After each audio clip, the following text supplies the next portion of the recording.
This week on Myopia Movies, you're listening to my sultry voice instead of Nor's sultry voice because we have interrupted our Supermanathon in favor of Fantastic Four from 2015, the Josh Trank one with Miles Teller. And, well, I was convinced it was Tom Robinson the whole time, but it's Jamie Bell. And, the most joyless superhero movie we've done, and we've done Zack Snyder, folks. This is bleak nonsense. Also, I think I would be remiss with Nur if I didn't at least call it Fantastic just once, based on the horrible poster, which about as bad as the movie. This gray, depressing movie, which is associated with possibly the most happy-go-lucky superhero franchise of all time. We will return to Superman next week, don't you worry. And, maybe even slip in a Man of Steel somewhere later this season. But thanks for all you do, and thanks for listening. Bye, everyone. Welcome to Myopia Movies. This week we're talking about Fantastic Four, but without any joy or color. Now it's your turn. You want me to just start Just over? do the Is that intro. what Yeah, we're doing? yeah. We're trying to see which intro is better. All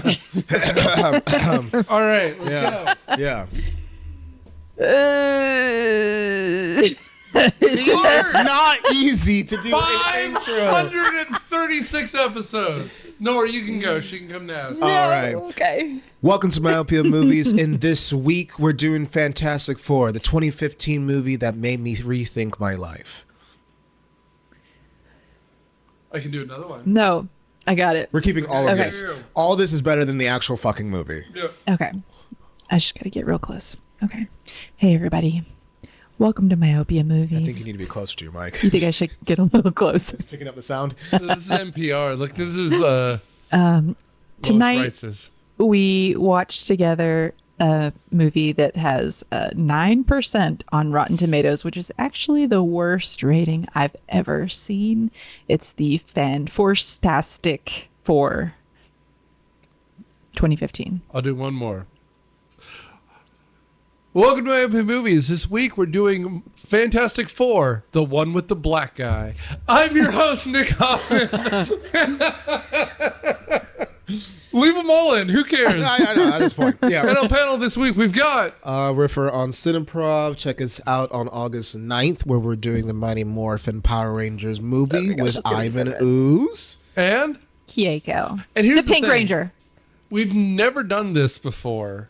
Well, that's not true, because sometimes I fuck up the recording and lose it. But this time we're actually doing it about a week before it comes out, because this whole month we've been doing Superman. And Superman is already proving to be one of the biggest movies of the year. Very and good for it, because I like the DC universe.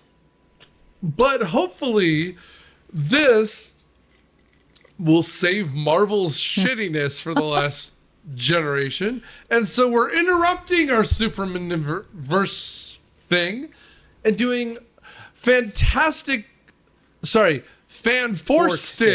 from 2015. Now, there were 3 of them on Disney Plus as we are recording, and Nor said, shit, you haven't seen this one? We should do this one. Yep. And now we're all mad at him. And this is the most grimdark nonsense The Fantastic Four are cartoony, silly. This is the most joyless, Miles Tellerist nonsense. And I say Miles Teller because I still like Michael B. Jordan and I don't like Miles Teller anymore. So to give you backstory, because we were talking about it, Josh Trank, the director, had famously done a movie called The Chronicles, which was about The Chronicles of Narnia, bitches. Which is about high schoolers who find a meteor and they get power. Also starring Michael B. Jordan, if you know. And so he was this not low budget, but just this starting I'm sure director. Chronicles was lower Oh, budget. yeah, it was very low because very found footage. But when Fox, so the history of the Fantastic Four, obviously they had the 2 movies. starring Chris Evans. And before Jessica Alba.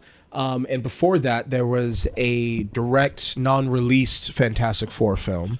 Yes. Which they had to release because studio and film need to release certain IPs before they lose that product. Right. So essentially, during 2015, this is when Marvel was actually really good. And they were like, fuck, we need to compete with Marvel. We have these IPs and we need to make this movie before it gets released out back to Marvel, in which Disney is just going to take it. So they released this movie in trying to like compete with Marvel. So they got this director, Josh Trank, and essentially what the downfall of this movie was just studio interference and Josh Trank not knowing the actual source material. Yeah, and just to explain what Nora was talking about, when you back in the day, and God knows how this works anymore because Marvel is owned by Disney and Warner Brothers owns DC more or less, and so whatever.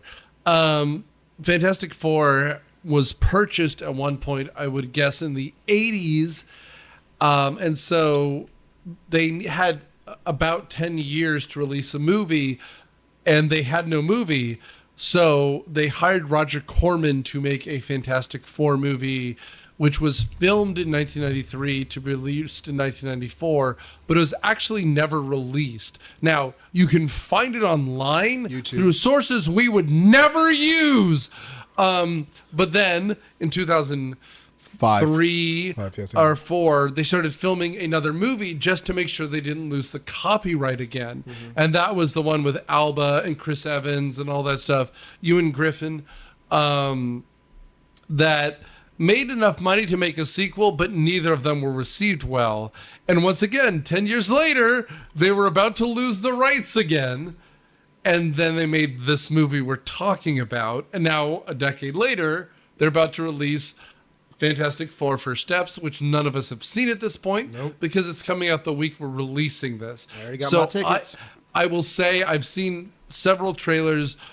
The most recent one gives away, I would imagine, too much, but that's the way to say trailers do. But it has Pedro Pascal, who I'm sure people who like movies have given up on at this point because he's in every movie, but I love him to death because I find him infinitely charming. And just like the Joker in the 60s show, he's a Mexican man who keeps his mustache, and I love that to death. I love his little mustache. And it's a period piece in the 60s, so I have nothing not to like so far. Well, I won't nerd out on the lore. You're allowed to. No. Well, it's the new movie is going to be it's essentially getting back to the glory days of the comic book with the alternate universes, and hopefully they can just fix everything that this past phase has done. So I'm looking forward to it. I'm going to see it in Adobe theaters with the good sound. Yeah. But yeah, Fantastic. What was everyone's favorite part of this movie? When the credits ran. I liked when Stretchy Man woke up in the hospital holding prison cell when they had him on the stretcher on his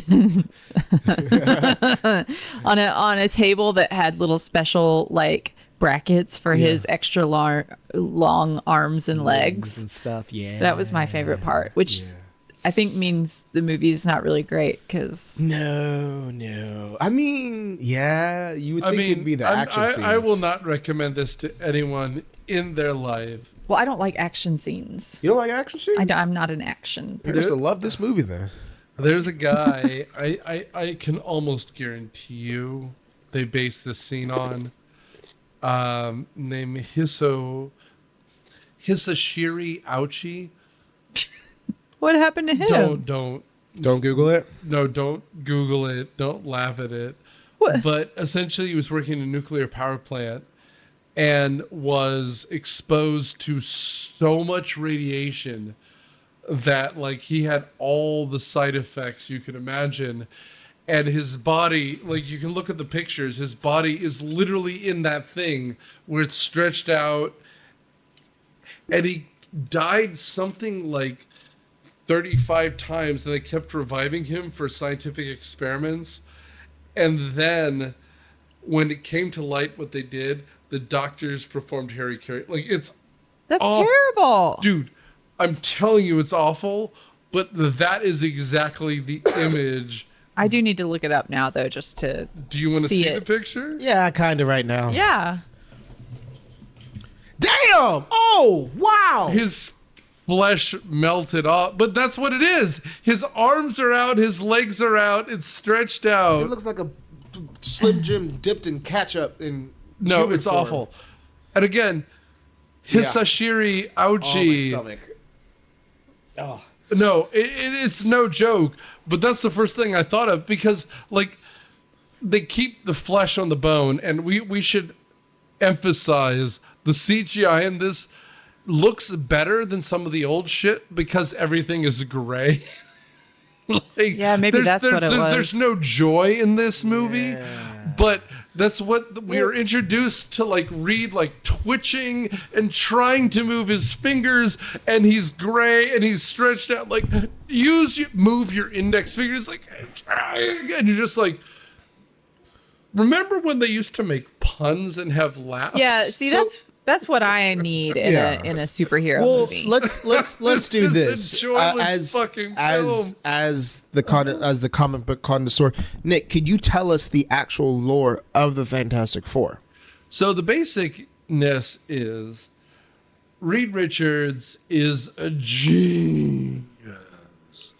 Sue Storm and Johnny are brother and sister, and Ben Grimm is, I mean, depends on the version you're reading, but he's effectively a heavy. Like, he is the captain of the ship, he's the pilot, he's the boss. Like, and so you have your science team, you have your two other, whatever. They go into outer space, they get hit by question mark gamma rays, which is the same thing that, like, converts the Incredible Hulk. Like, you know, in the 1950s and 60s, new science was always like, but what if we went into space and we turned into question mark? They come back to Earth, they realize that they have weirdness, and then they become pseudo superhero things. Like, and just to contextualize this, Spider-Man was originally one of their villains because they are in Manhattan, and this kid with powers shows up, and the whole thing is that Reed Richards is supposed to be a genius, Ben Grimm is supposed to be muscle. Like, you're essentially fracturing the Freudian id, ego, and superego, right? And Sue Storm is supposed to be the woman. And what does she do as the woman? Makes bubbles. She disappears and goes to the kitchen, and then she protects people. She has defense, right? She forms these domes. And, you know, in the end, it's a good team depending on who's writing it. And that's why Jack Kirby could do it. Some people can't. And that's why, for a while, a lot of people said the best movie that did it was The Incredibles. Because in some ways, what they're supposed to be is a family that has powers that's supposed to deal with it, right? Like, and that in my mind is the most interesting part of the Fantastic Four. Outside of this, the best version of it is The Incredibles, maybe the X-Men, where you have one smart guy who's supposed to control a bunch of people with egos. Or, frankly, in my mind, it's Venture Brothers. If you've not seen Venture Brothers, they have a Fantastic Four group led by Stephen Colbert as Mr. Fantastic, R.I.P.D. The Late Show. But, you know, the guy who lights on fire just screams all the time because he's on fire and in constant pain. The invisible girl is invisible because how do you control being invisible? And it's a disaster against Dr. Venture, who's also a genius, but the scientific experiments somehow work. So the reason the movie is a mess for me is we never establish what it's like to be superheroes or supervillains or people who don't understand their power. Like, they never establish any of that. Instead, it's just like, hey, freaks, what if the plot was happening? And that's why this movie is a mess to me. So, in relations to the movie, I guess I can do. What's up? I will add one more thing. What?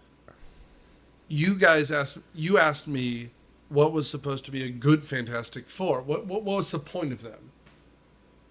In the 60s, they were talking about, effectively, they were a metaphor about how all of America can fight the Cold War. Because the villain is Dr. Doom, who's from Latveria, which is a Eastern European dictatorship where he has question mark. In some, he has an army that can be undefeated. In some, he has powers that can be undefeated. So how do these disparate people, the guy who wants action, the woman who wants to protect, the guy who's just muscle, and the guy who's a genius, Manhattan Project stuff, how do we beat that enemy? Great. In today's America, it feels very strange. And that's why I think the new Marvel movie is set in the 60s. Mm-hmm, mm-hmm. And so it's interesting to see the Marvel universe go outside that. I will recommend Marvel 1607. I'll recommend some of the stuff that they thought about doing before what's his name turned out to be a sexual predator. Because who? Harvey? Neil Gaiman. Not Neil Gaiman. You're talking about who? The guy from Thor: The Dark World who was supposed to be Kang. Jonathan Majors? Yeah. Because he ended up going against the Fantastic Four several times. Right, King the Conqueror. And so how does Reed Richards work? Well, he does work well outside of our dimension because he doesn't have to deal with it. Because remember, he's in the same universe. He's in Manhattan. Spider-Man is in Queens. Daredevil is in Hell's Kitchen. The X-Men is in Westchester, Ohio. So they're all, or Westchester, New York, rather. So they're all in the same, 20 miles. So who do you need? What if we send the Fantastic Four to another dimension? And that's why they sent them to another planet in this movie, I guess. For Christ's sake. I don't know what to tell you. It hurts. So I guess I can give you the plot synopsis. Or unless we have not done that. There is a plot. Okay, no, do it. So check this out. Movie starts in 2007, right? You see a young Reed Richards who is going to tell us what he wants to be when you grow up. So essentially, he wants to be he wants to create some type of interdimensional space. And his teacher, which Nick kind of pointed out, who voices Homer Simpson, which is like, no, you're stupid, And then we get to see Reed kind of be disappointed. And then as he sits down, we see this kid kind of, heavier set, it's kind of squinty. And we get to, the teacher calls out, okay, Mr. Grimm, so that's Ben Grimm, the Thing. And then Tim Robinson, you mean? Tim Robinson. We were debating the actor that plays Ben Grimm. Well, the kid version, I forgot what it is, but Jamie Bell, which Nick told me that he was also Billy Elliot's Fantastic Four. Oh, he was in Jumper and Tintin. He goes back home where he lives in a kind of in a junkyard, scrapyard with his family. He has an abusive older brother, and to which every time his brother beats him up, he says it's clobbering time, which is the Thing's famous quote. Mm-hmm. And then Reed is trying to get some type of power converter, which is the little cylinder blocks on top of the telephone poles, which I didn't know that was called a power converter. That's pretty cool. That might not be real. I don't know. I don't know. Science. And they try with a stack of N64s and everything that was pseudo popular and cassette tapes. They make this transportation beam where they transport this little Hot Wheels car to somewhere, and they just bring back dirt. And that sets up the prologue of it. And then cut to 7 years later. Yeah, sure. Like that. They're all grown up. And what seems to be a science fair for the elementary school students because there's not another high school person there. Have you noticed that? That was weird. Like it was like his. Were they entered in an elementary science fair? I don't know. It didn't make sense. I don't know the last science fair I was in, but there was no elementary students and high school students all competing. I don't know. It seems like that wouldn't be fair. Right. And so he makes his actual. So he perfected Reed Richards and Ben perfected this teleportation device where they actually transport one of the elementary schools a plane, which he kind of stole because they forgot the car, to some desert in China and back. And Homer Simpson was like, nah, disqualified. This is not science. It's magic. Motherfucker, that was science. You saw everything beam. You saw things and it didn't win. And then come Mr. Storm? I forgot what's... Doc, please. Oh, excuse me. Dr. He Storm. didn't go to meteorology college to be called Mr. Storm. Black Dr. Storm, and I say that because Sue is a adopted Russian girl. Yes. So obviously, from Kosovo. From Kosovo. Which is not Russian. Right. And he was just like, I like your stuff, kid. I'm giving you a scholarship. You got to leave Ben because, plot synopsis. And that's where they kind of start, where they build this interdimensional device where we get a young Victor Von Doom who is somewhat remnants of the Unabomber, who actually had created this device at a younger age. Excuse me. And basically we start our story from there. Yeah. So this is a story all about how his life got twisted upside down. Right. He'd like to take a minute, just sit right there. How he ended up in the Baxter building and then got transported to the air. Yeah. Yeah. Well, that's how we get to meet Victor Von Doom, Sue Storm, Reed Richards, and Ben Grimm. But Johnny. Several things that aren't explained here. First of all, I was adopted from which is great for 2007, I guess, but question mark. Not a problem.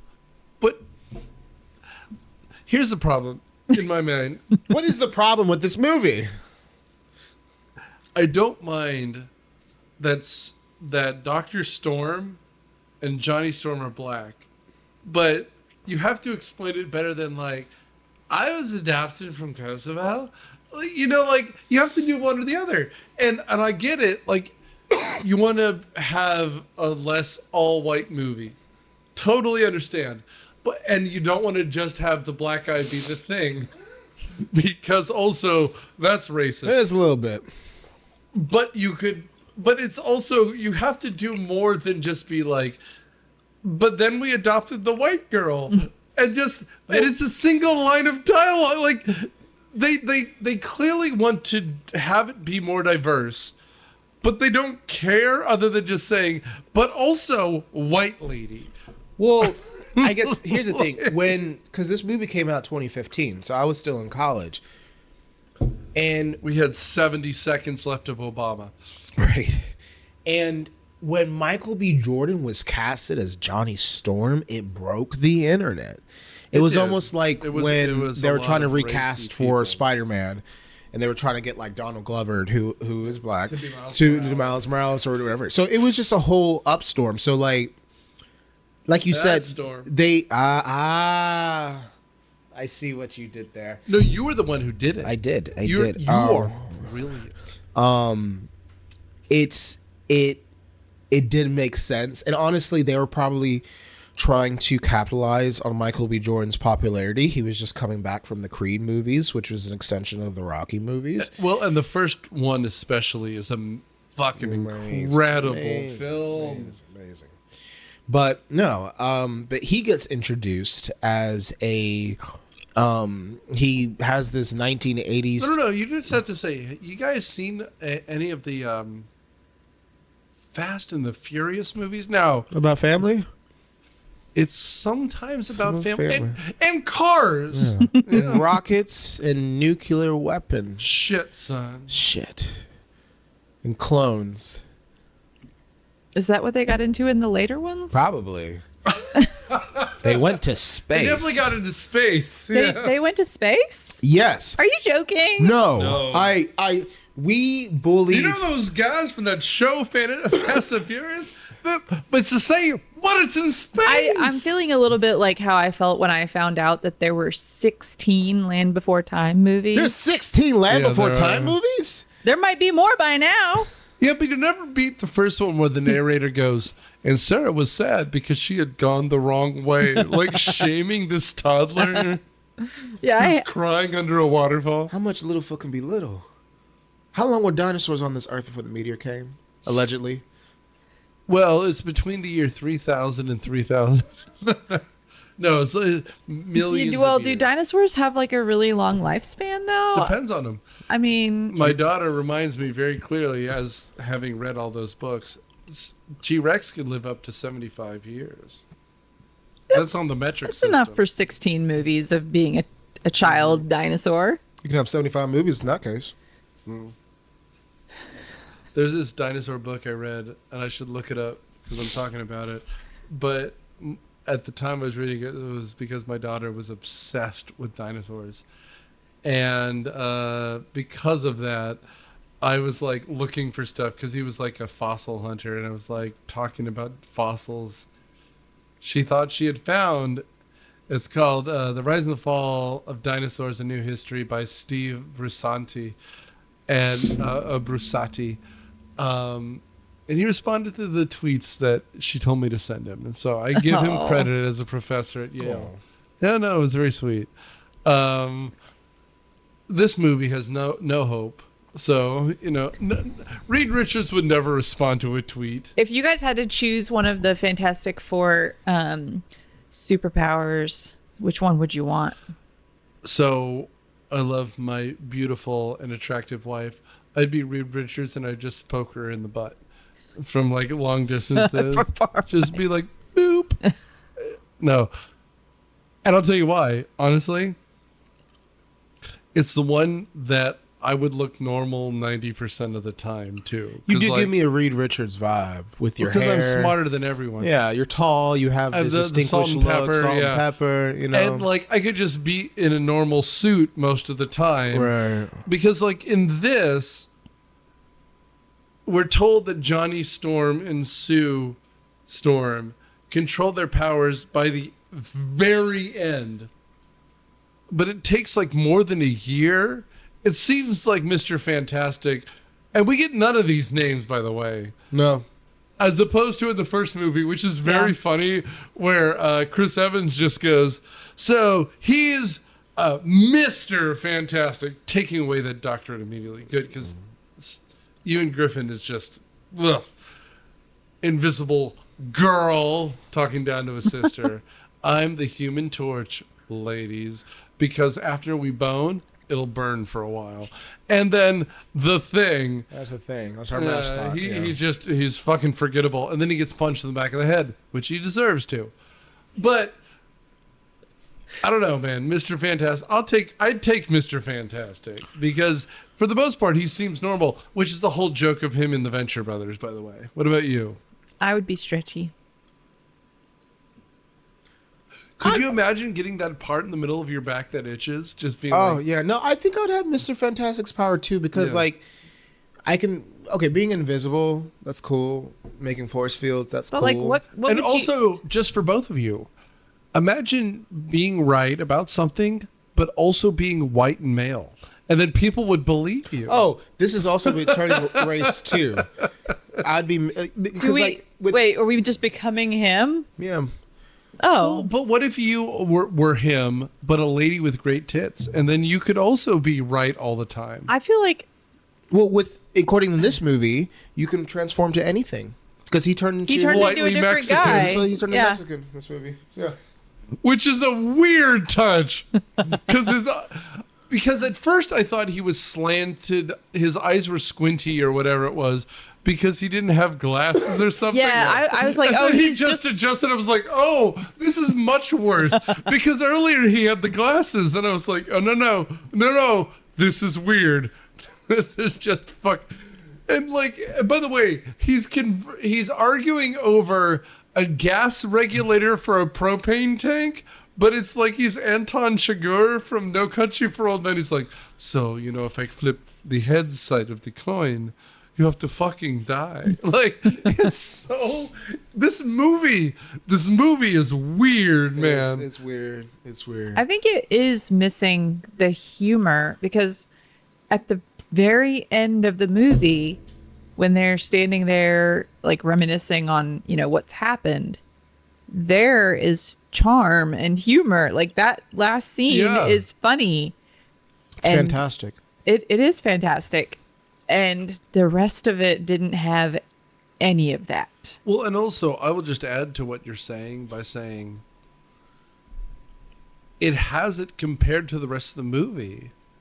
It's not even that good. You know what I mean? Oh, yeah, maybe. We were just starving for any sort of joy in these movies. Yeah. And, like, I get it, too. Like, I will say, of the original handful of Marvel movies, that first Iron Man movie is a masterpiece.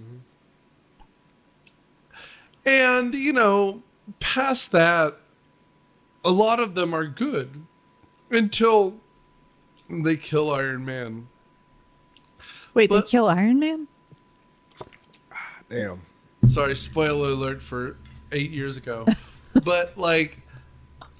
There's always levity, and I get that people now hate I can't believe that happened kind of humor that come from the Russo brothers and stuff. But, like, this has zero joy.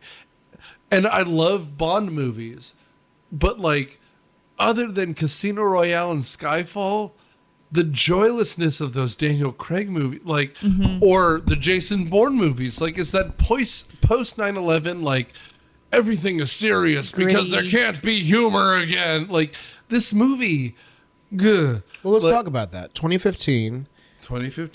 What it was, the darkness. As you mentioned, we elected a black guy. Like, you literally had to turn up because we watched the movie together.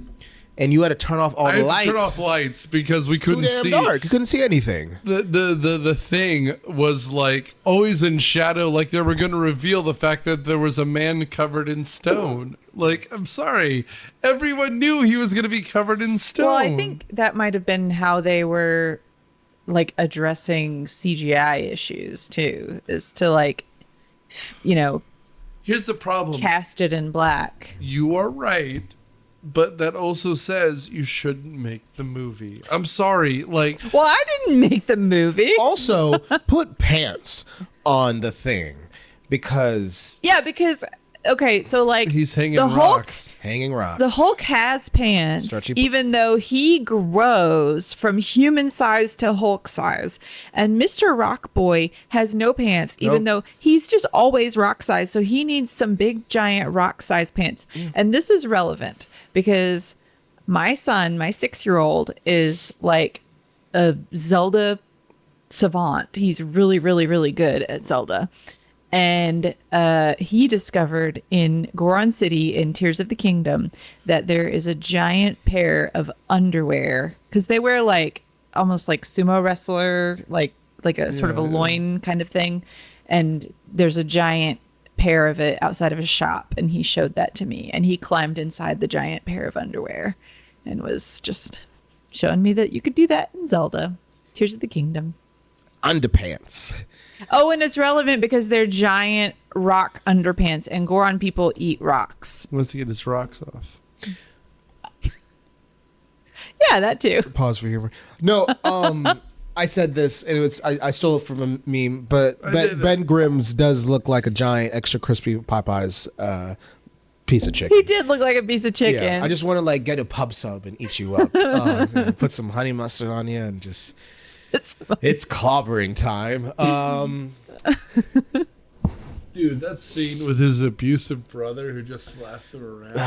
It's clobbering time. And you're like, that's where you I bet you he's going to be a hero. Yeah. And that was like the first scene of the movie, right? Like that was like, it was like, yeah, that's a lot. So essentially, I guess to get to the actual how they got their powers, which, and you said in the comic book lore, they get hit they go to space. In this, they go into an interdimensional planet into which they had used Reed Richards' science project that Victor Von Doom had previously used, but he had perfected because he can go to travel back and forth. So once they discovered that they build the machine and they sent Michael Jackson's monkey Bubbles to the interdimensional. You remember Bubbles? Bubbles. I remember Bubbles. They send a chimp to test it out and to this dimension, and it works. And then the government's like, "Oh, okay, thank you very much. We're taking over." And then they're like, "Fuck the police. We're doing it." Mind you, Ben is not. He's been away. He's been stuck in Queens or wherever that he's from. Elm Street. Where's Ben from? Elm Streets. Something. Well, it's Queens. They're filming Queens. Yes. And then they're like, "We're getting drunk with the science experiment. Let's go." And they're like, "Bro, does anyone remember who were the people that built the astronaut, or did they actually rockets, or did they actually remember Neil Armstrong and Buzz Aldrin?" And then I mentioned all the people who built. And then you mentioned it, nerd. I'm smarter than this movie, which shocks. Yeah. And so that's why Keiko doesn't make eye contact anymore. So Ben, I think it was the penis comment, actually. Just kidding. Been there before. So Ben, Victor, Black Johnny, and Reed Richards get drunk. And they all go into 4 pods. Guys, wouldn't it be so funny if we just went in and just buckled up and like, we're not gonna do it. No, we're not gonna do it. While hungover. Yeah, they go into this interdimension. What if we podcasted while drunk? Wait, let's back up. We're not gonna do it. And so they get into this. I don't know. What would you call this wasteland of a place? What does it remind you of? The planet? Yeah, Mars. I hope Mars. No. But it's specifically Mars from a movie, right? Like, No. No, What's it's the one like a latter Aliens movie. We're like a Battlefield Earth's planet. What's the one where the guy has to go live on Mars all by himself for a while? Martian. Yeah, that. Okay, but dark. Ooh, or Enemy Mine. Yeah. Stay tuned. So they go and they unscathed. They plant the American flag. Everyone's like, "Look at this green goo." Dude, Let's check and then out. we have the secret of the ooze show up. They planted it in the ground. We thought we took care of that in the 90s. Meanwhile, Victor Von Doom, fully erect, is like, "Looks like the power is organizing over there." And he just looks into, and again, I can't emphasize enough, this is CGI nonsense. Because, like, look, I get it. It's 2015 when this movie comes out, so people have to have everything on computers. But it doesn't look like anything. No. Like, it looks like we're rendering a video game level. Like, this looks like There one is- of the latter Doom level. There is good CGI. Michael Bay's Transformers movie. What year did the first one come out? Around here, yeah. No, well, he was still making Transformers movie, but no, it was like 2008, 2000. It was the early 2000s. We did yeah. Yeah, that's good CGI, and it just feels like we've been going backwards ever since there. You know what I mean? Well, because the difference is Michael Bay knew where to use it. I mean, there's even CGI in Jurassic Park. Yeah. But there was also a puppet T-Rex, and then they filled out the rest with computers. This was just like, what if they landed on a green screen and we figured it out later? And that's the problem here. No one knows where to look. The green doesn't line up with the green of anything else in this world. Like, if the most illuminated thing is a computer thing you added later, no one knows what to look at. Yeah. And that's kind of the problem with this. There was no scene. tennis ball. Well, and also, the scene Nor's about to describe, or I can do it here, is Please. the idea is, oh, what if we went to the planet ourselves? Woo, science! They plant the flag, and the flag ends up looking like my lower thigh, all filled with veins. No, but past that, they're like, Victor Von Doom, after snorting an entire line of Space Planet, goes, But look at that power center over there. So as they walk over there to discover the power center, which, again, I told the people in this room, Buzz and Neil were only on the moon, which we mentioned 1,000 times in this, for about 2 hours and 30 minutes. They're walking for about 1.5 miles in this space environment, which should terrify anyone who isn't hungover, but we don't worry about that. The world opens up into this green nonsense, and then literally a vacancy. It doesn't look like anything. It's just like, it's supposed to be a valley, but there's nothing. It doesn't feel like anything. No. But Victor Von Doom starts to get encapsulated in it. Yeah, it gets swallowed up, and I guess the green lava that he was touching didn't burn him, but then when the planet erupts, green lava spits out. And we just have to mention here, he is I'm going to call him an incel, but like, he lives in this dark room. He's apparently this genius type who is shaggy and awful, and Dr. Storm, who is the voice of God, because his voice is so low, I feel that in my toes, which don't feel much. Grubble. Says, you should come back to work, Victor, from Latveria, which we don't see. Who cares? All these people are foreigners. And it's not a slight against foreigners, but Sue Storm is from Kosovo, which is a place, and Latveria is not. But he's apparently a super genius who founded the quantum whatever Simpson, the quantum Dan Castellaneta universe thing, and he shows up because he wants to have powers, and he falls into this pit of green ooze like he just lost in the Legends of the Hidden Temple. Yeah. No, like Global Guns, he fell into a goo tunnel. You can't say that on television, Alanis Morissette.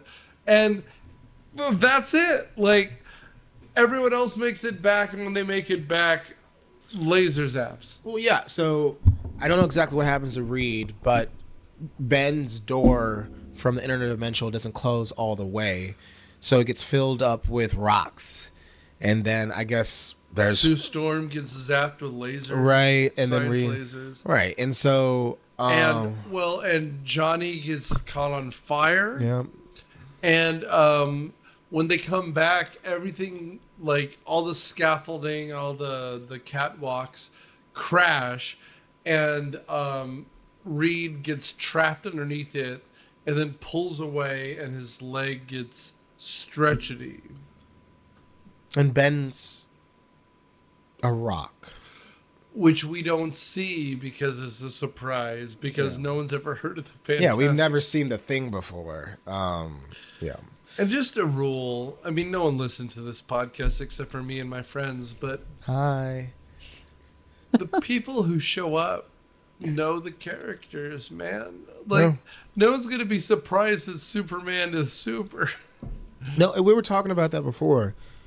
Like, when these new movies come out, like, don't tell me the origin story if I already know the lore, you know? Or it's going to be told to you. Like, not to spoil the Superman movie, but, like, the Superman movie has been told since the 70s. People know what he's about. There's Smallville. There's all many things. Same thing with Batman. How many fucking times do I have to see Martha die? You know? Well, and the newest Batman, literally the Batman, doesn't worry itself about that at all. No. It's like a year later. So, like, but I think what movie studios were doing at the time is building up these universes. So they have to start from the beginning. Yeah, you're right. Then just build it, because, like, they want to stretch this IP as long as possible, not knowing how much the quality sucks from it, you know? Well, and they want it to have mass appeal. So there are viewers who would go to see a superhero movie that don't know that origin. But yeah, no. And I guess what else happens? They come back and Keiko's favorite scene where... Yeah, which now I feel bad about. I know, after seeing that picture Nick showed us. Traumatized from that. No, it's just... It's horror. It is horror. And I think that's the darkness of this movie. And that's the problem, man. Like, here's the thing about these heroes. I want them to save the world. I do. Like, a superhero should save the planet. And it can be reluctant.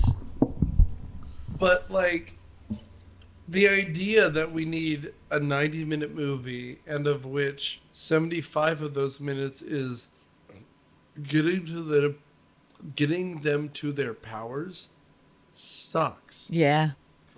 Like, you can have them learn their powers, but that first Sam Raimi Spider-Man does it very well. Montage. He's awkward. He's a nerd. He wants to help his Aunt May. He suddenly gets the ability to overwhelm the bullies. His uncle dies. But there's constant motion.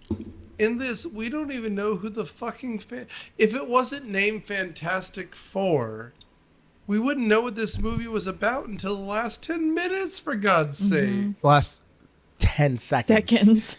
This movie makes no effort to make them heroes. No. Reed Richards goes into hiding for so much of this movie. Well, no, a year. It was a year. I wonder if this movie was cut up. Like, maybe there's a lot more that... So this is what happened from what Here's the problem read. with what you said, Keiko. You're probably right. Yeah. Do you want to watch a 2-hour cut? No. That's only 15 minutes more. Do you want to watch a 2.5? Because that's 45 minutes. Well, I was just thinking when you guys were talking about a montage of learning your powers, this movie actually doesn't have that. No. It has the montage of them, like, getting, settled into building the machine that's going to take, So I'm like, maybe that was the mistake. Yeah. No, I would rather have that, though. So we've done Superman, the original 78 one. Remember where the joy of him learning to fly? Yeah. That's I mean, maybe the problem is the first adjective I add, joy. There's no joy in this movie at all. Or, I mean, that's first Sam Raimi movie where he's swinging around and he even fucks it up and he runs into the wall. Like, but at least there's that moment where you're just like, there's freedom, there's joy, there's levity. Like, and I mean, I mentioned it before, I love the Bond movies, but those Daniel Craig movies, there's no smile on his face. Like, it's the post 9/11 thing. For a second, in Casino Royale, and then the building fell.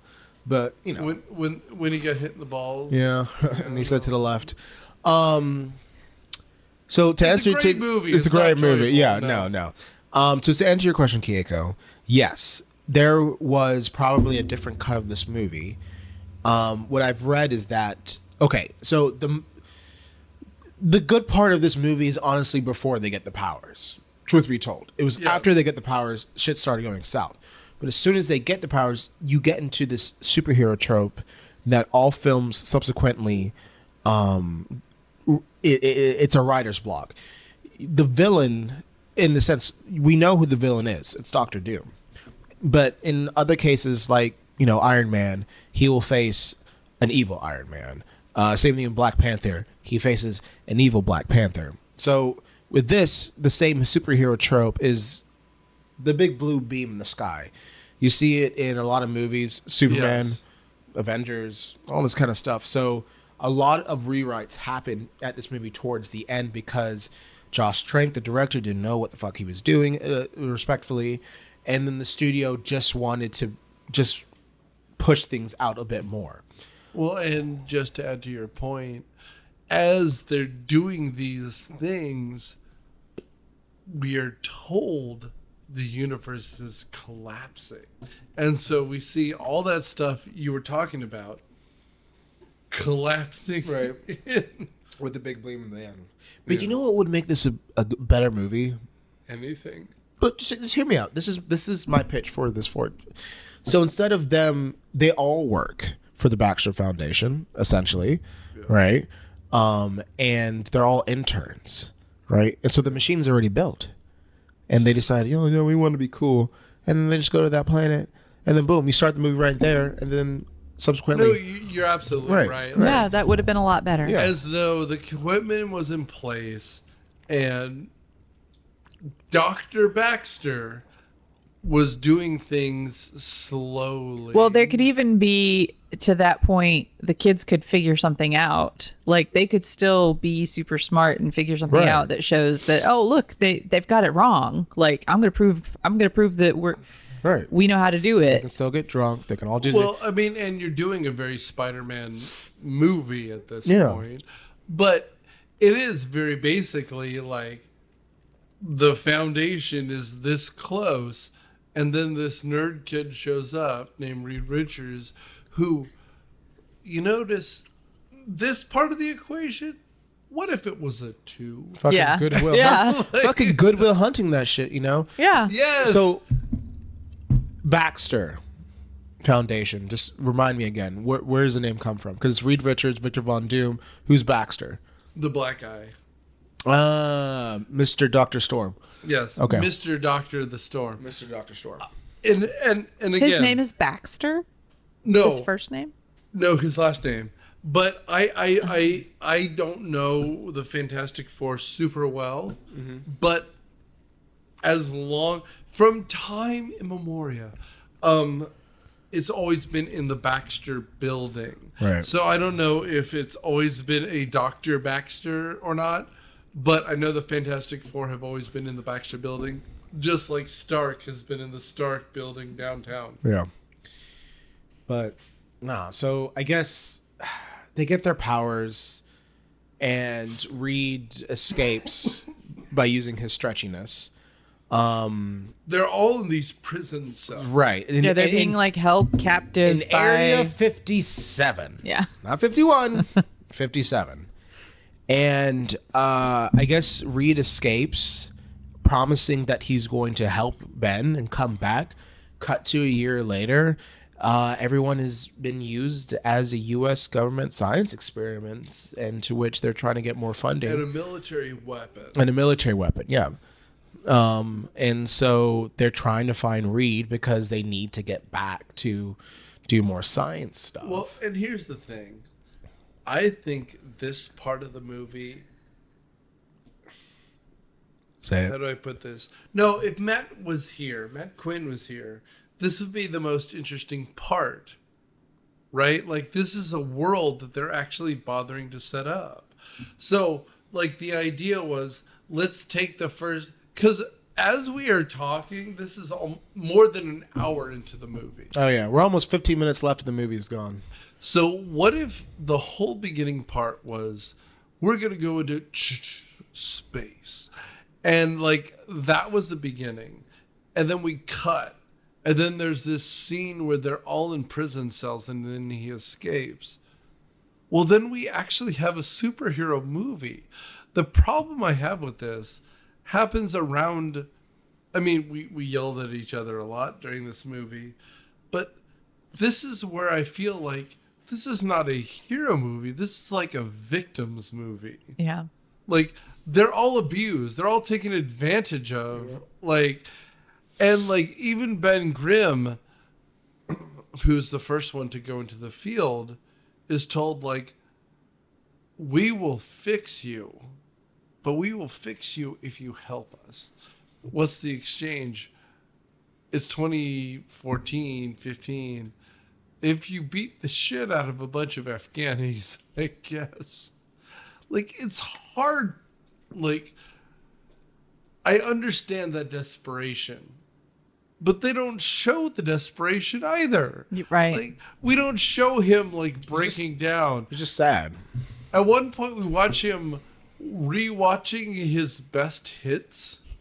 Like, like at the bottom of the screen, it even shows a ticker, like 42 killed, 43. Like, great. Does he feel sympathy? No, they don't care. They just want to move on. Yeah.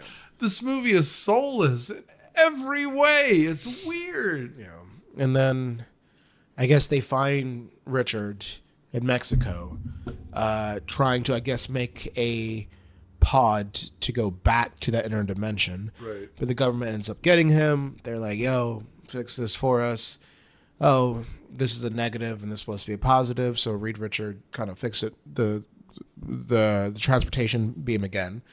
They send a group of people back to this Mars dark planet, into which, hold and behold, they find Victor Doom, who's at this point, green lava had infused his bodysuit that they all wore to get to the planet originally, and they just bring him back. But hold and behold, it was his plan all along to be captured. Ooh. Keiko, what did you think of Victor Von Doom, like how the character was portrayed? Or not the character, but just like the design.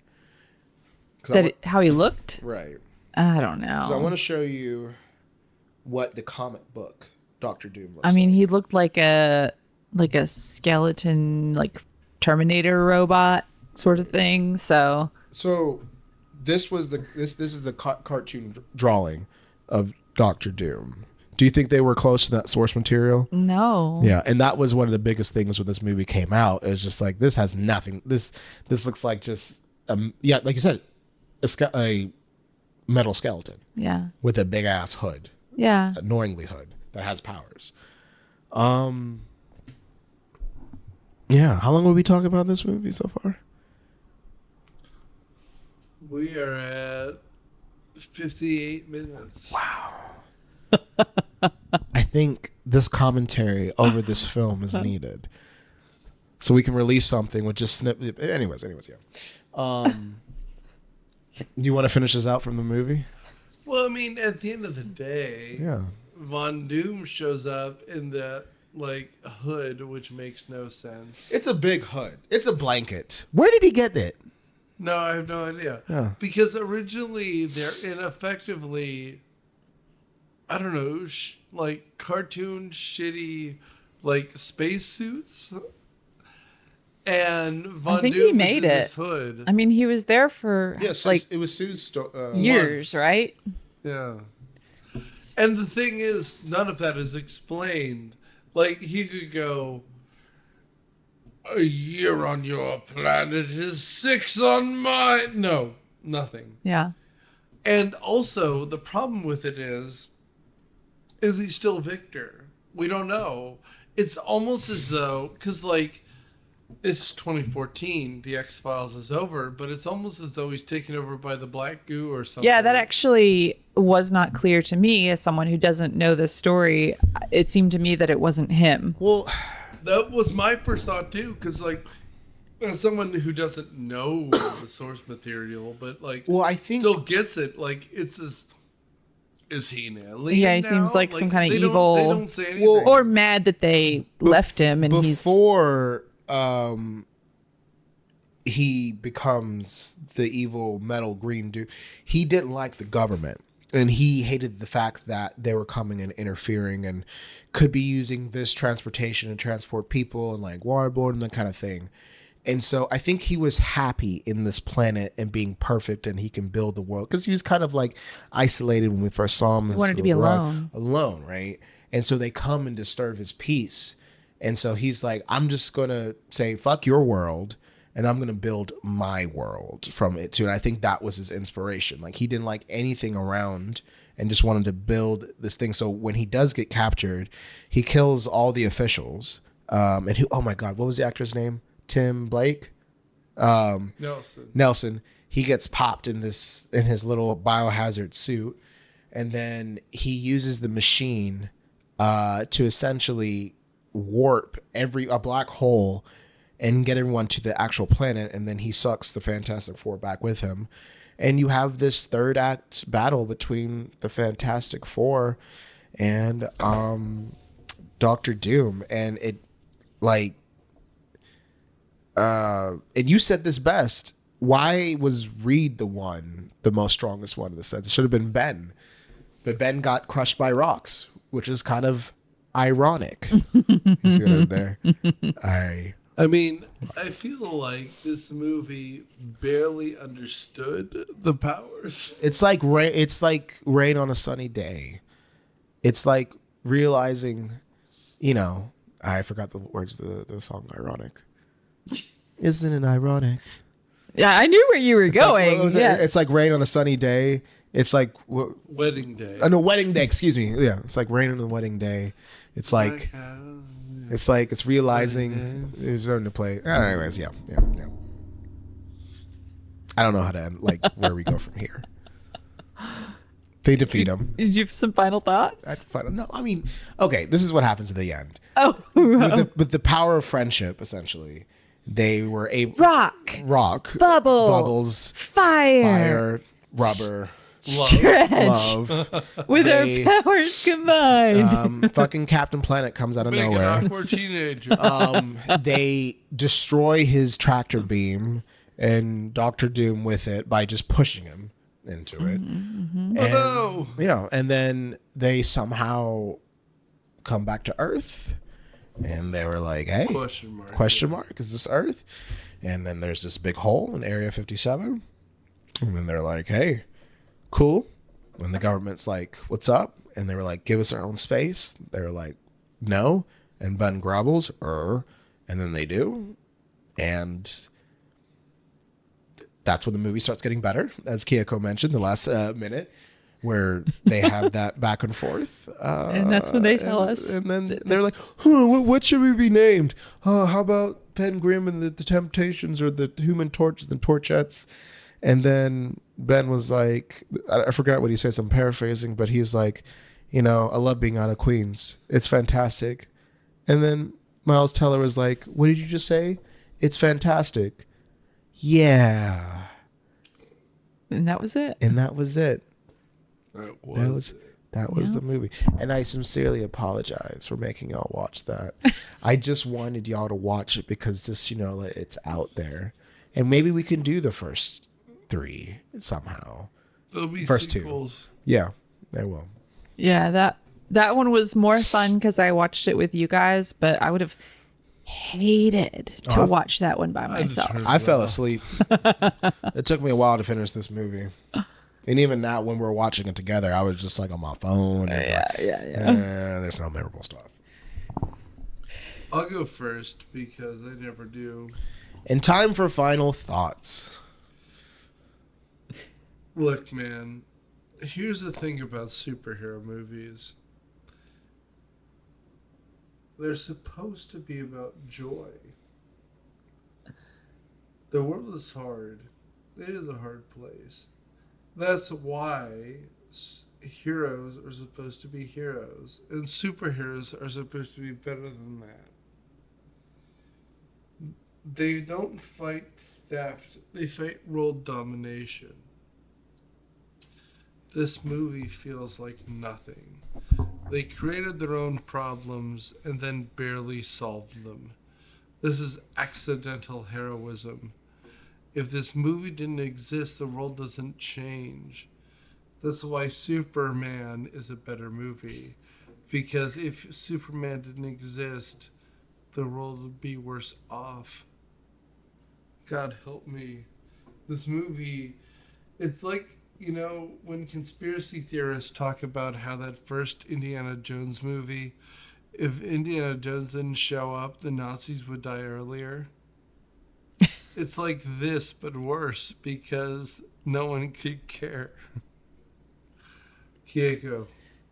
I would say that you should just skip this movie and you should watch the new one that's coming out and just start fresh and take your first steps watching that movie. That's all. This movie, it's like rain on your wedding day. It's like a free ride when you've already paid.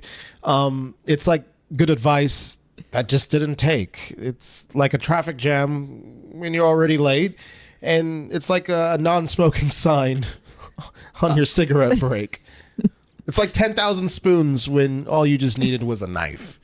It's ironic. I'm sorry I made y'all watch this. I would recommend this to your worst enemy, to be truth be told. Ooh, that's a good idea. Yeah, if you're like, you should watch this just to fuck with them. You know, recommend this movie to your enemies. Yeah. Someone is like, you like Miles Teller and Michael B. Jordan, you should watch, and superhero movies, you should watch this movie. This hurt a lot when it did come out because I was excited for Marvel, and it didn't. So I'm sorry, but hey. This is what we do. Look, here's the thing at the end of the day.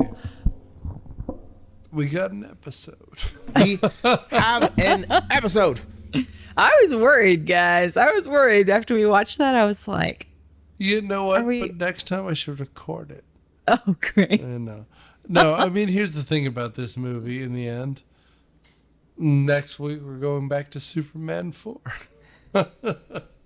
I just... This is sloppy and messy, and I would just say, if you have to watch something else other than the new Fantastic Four, watch the one with Chris Evans. Because that at least has lightness, and this has nothing. Anyway, thanks for listening to our recording. Thanks for enjoying us. Thanks for reviewing. Thanks for being here. Thanks for digesting this while I'm adjusting to medicine. Love you all. Thanks, everyone. Bye. Bye. Myopia Movies is a podcast production of Dude Letter Podcasting and is produced by Nick Hoffman. It is edited by Nur and Daniel Sudis and is hosted by Nick Hoffman with production assistance by Matthew Quinn, Daniel Sudis, and Nur. The theme song is Surf Shimmy by Kevin MacLeod from incomptech.com. Licensed under the Creative Commons by Attribution 4 license, Creative Commons /licenses by /4.0. Thanks.